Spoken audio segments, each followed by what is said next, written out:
Hi, so we're going to answer the problem set on concentration units.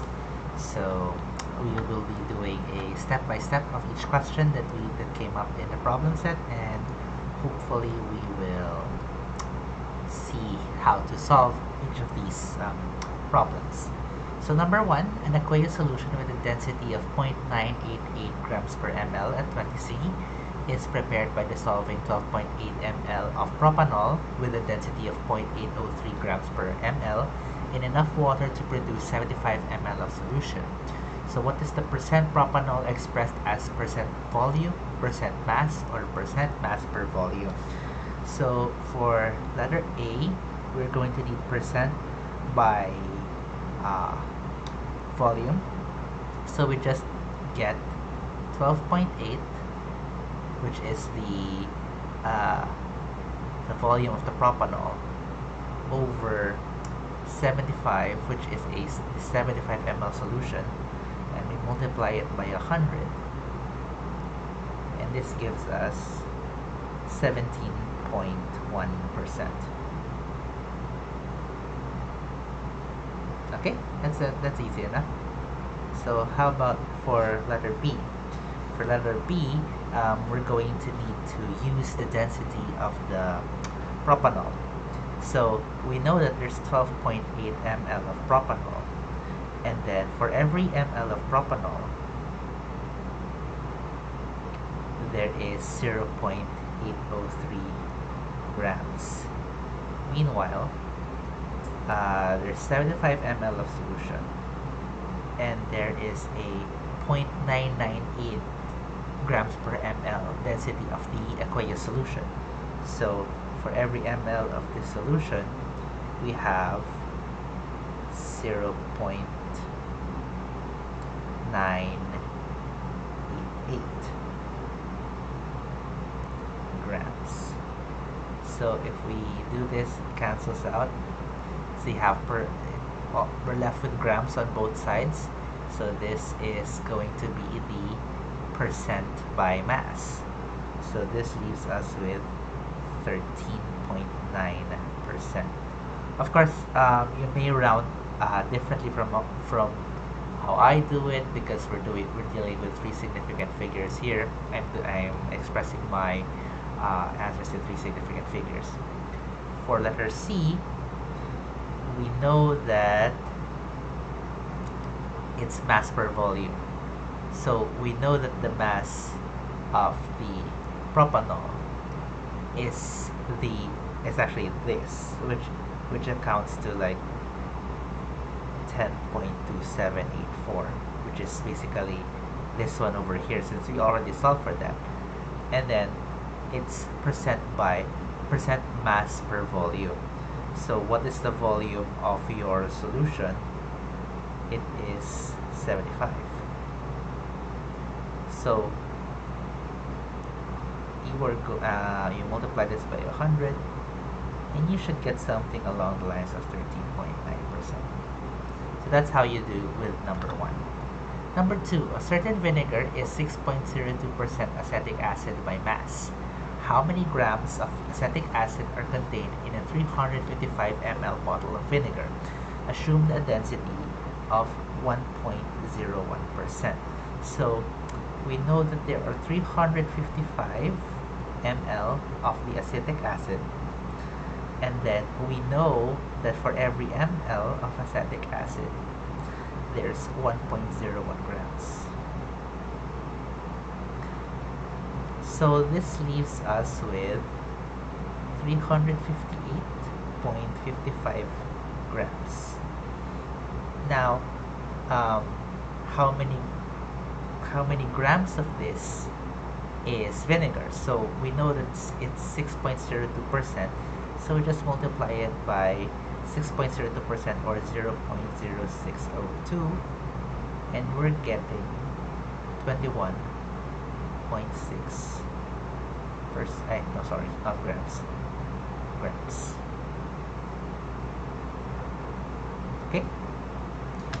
So the next one, sulfate ion level in a municipal water supply is given as 46.1 ppm.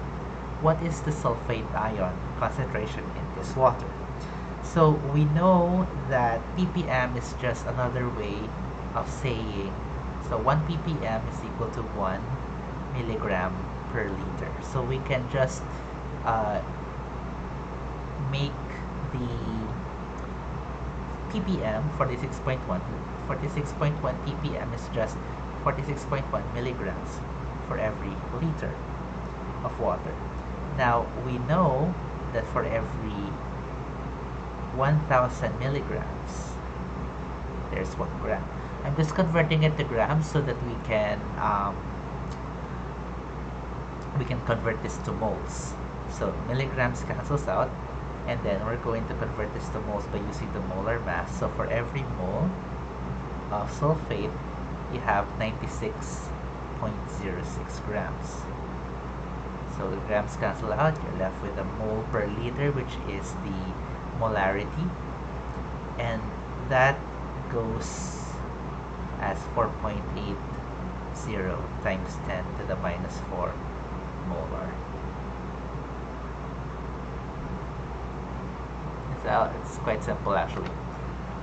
So next one, a 30% by mass solution of nitric acid in water has a density of 1.18 grams per cubic centimeter at 20 degrees Celsius. What is the molarity of nitric acid in this solution? So whenever we get a percentage, I always like to assume. So I assume 100 grams.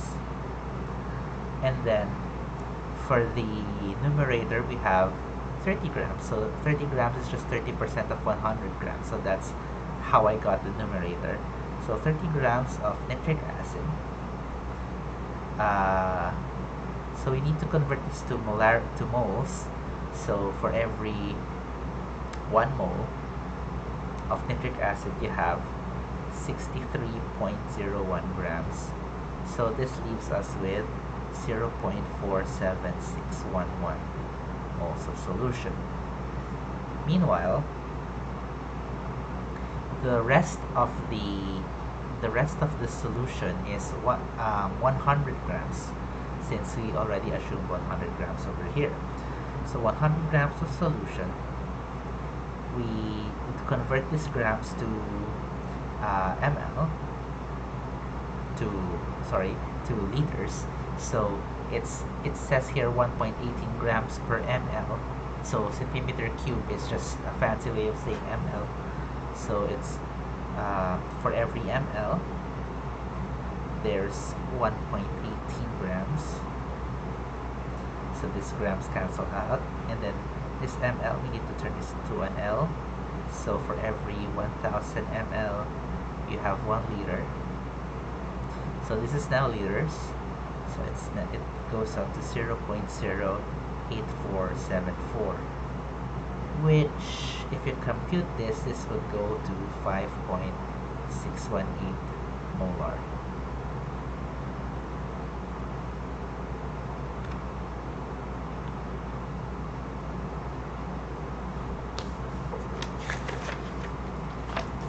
So for number 5, a 10% by mass solution of ethanol in water has a density of 0.9831 grams per ml at 50 degrees Celsius and 0.9804 grams per ml at 25. Calculate the molality of the ethanol water solution at these two temperatures. Would you expect the molalities to differ? Explain. So for A at 15 degrees Celsius, we see here that, assuming 1000 ml, 1 kilogram of solution, it's 10% by mass, so it's going to be 100 grams of ethanol, and then we just solve for the molality. So 1000 grams of ethanol, and we need to convert this to moles. So the molar mass of ethanol is 46.1 0.07 grams for every mole, and that leaves us with 2.17 moles. And then we know that there's 900 grams of solution.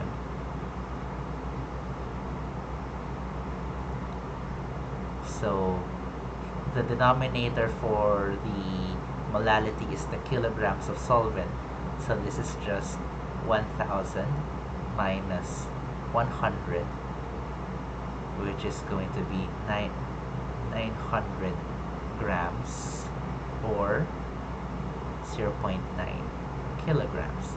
So if you solve this, it's going to be around 2.4, I believe. My math might be wrong. Wait, let me double check using a calculator.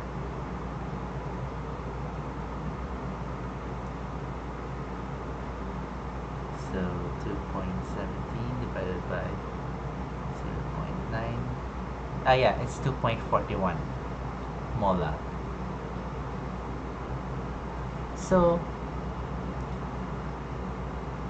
at 25 degrees Celsius, it's the same computation.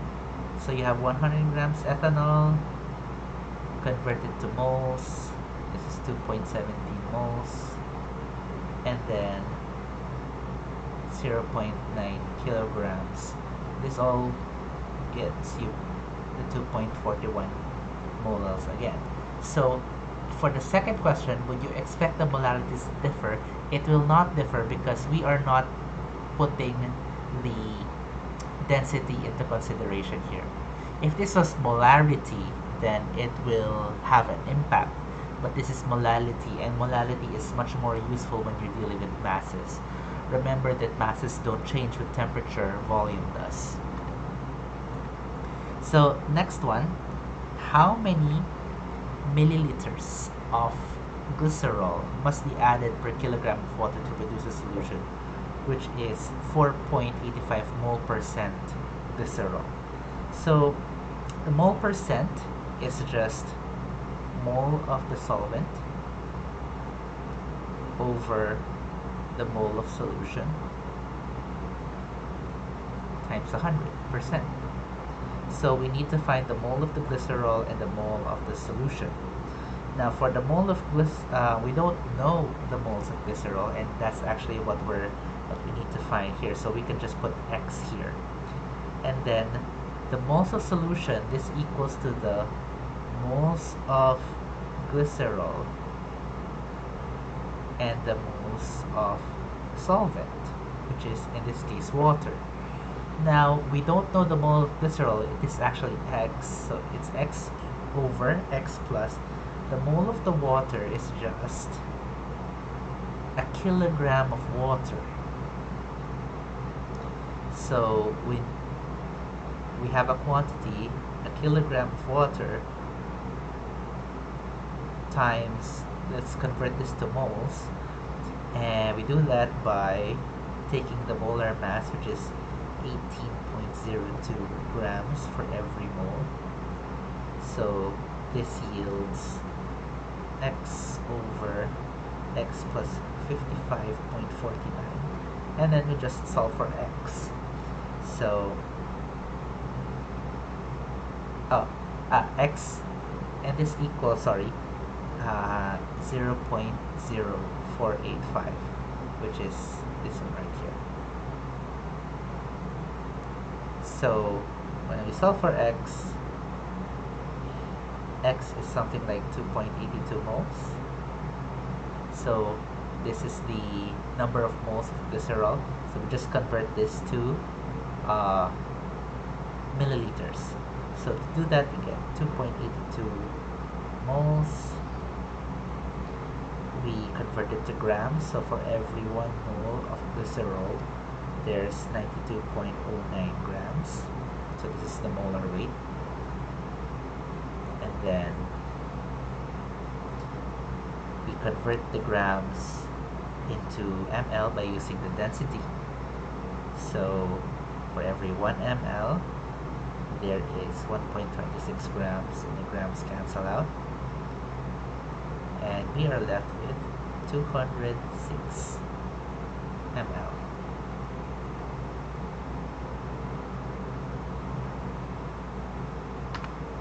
Okay, so some vitamins are soluble in water and some are fat soluble. Fats have structures made up of long carbon-hydrogen chains, and the structural formulas of two vitamins are shown here. One is water soluble and the other is fat soluble. Identify each and explain your reasoning.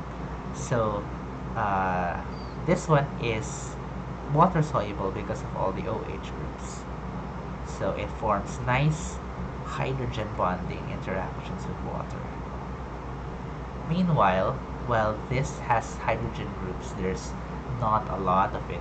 And then there are these long chains of hydrocarbons. So we know that like dissolves like. So so we know that like dissolves like. So hydrogen bonding is the reason why this is water soluble. This one is more fat soluble because of the long carbon hydrogen chains.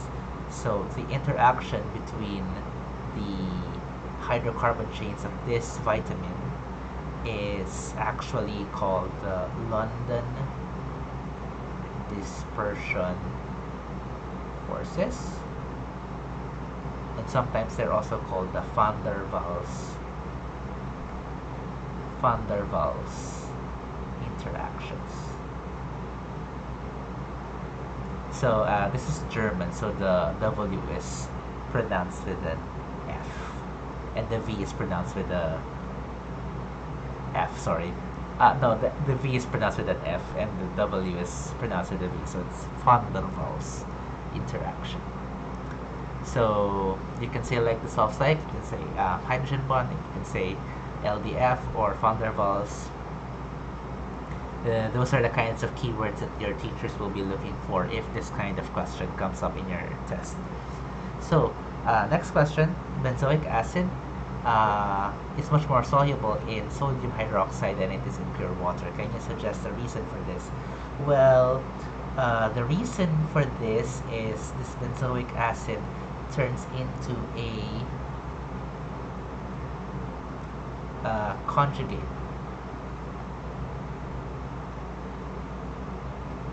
This is its when it dissolves in water, and this one when it dissolves in aqueous solution, sorry, and then you will see that in the presence of base, this dissociation will be more pronounced because of the Le Chatelier's principle.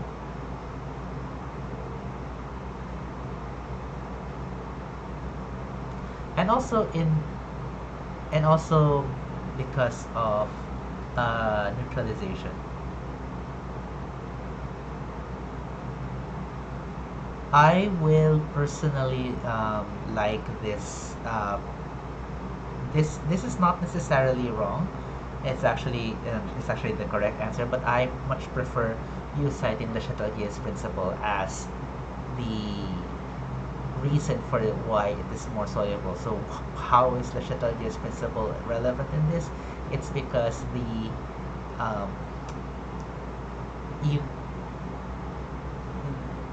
know that this exists in equilibrium, but the equilibrium is favored towards the right in basic solution because of these two species being formed, and the presence of the alkali shifts the equilibrium to the right.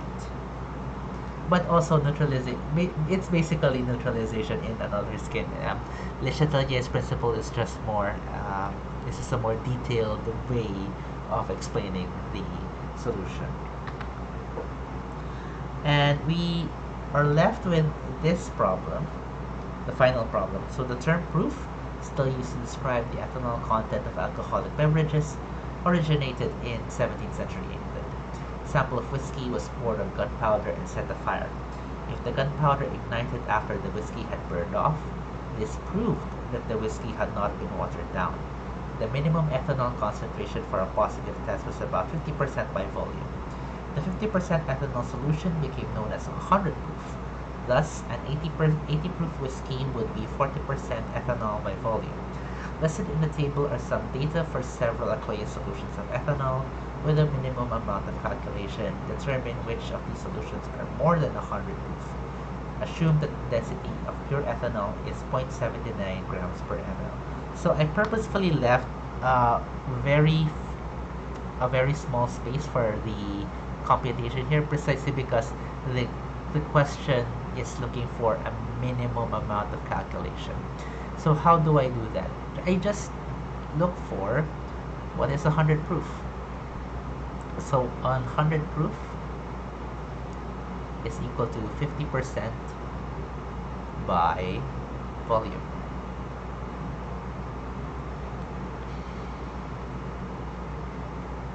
Okay, so this means that it is for every 100 ml there is 50 ml of ethanol, and then we know that the density of pure ethanol is, it was stated in, I think, over here. Density of pure ethanol is 0.79 grams per ml. So for every ml, it's 0.79 grams, and then for every mole,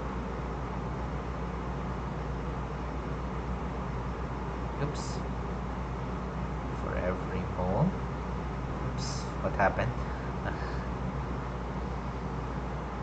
There is 46.07 grams. Meanwhile, in the denominator, you have 100 ml or 0.1 liters. So you solve for this and you'll get a molarity. So let's solve for it. So 50 ml times 0.79 divided by 46.07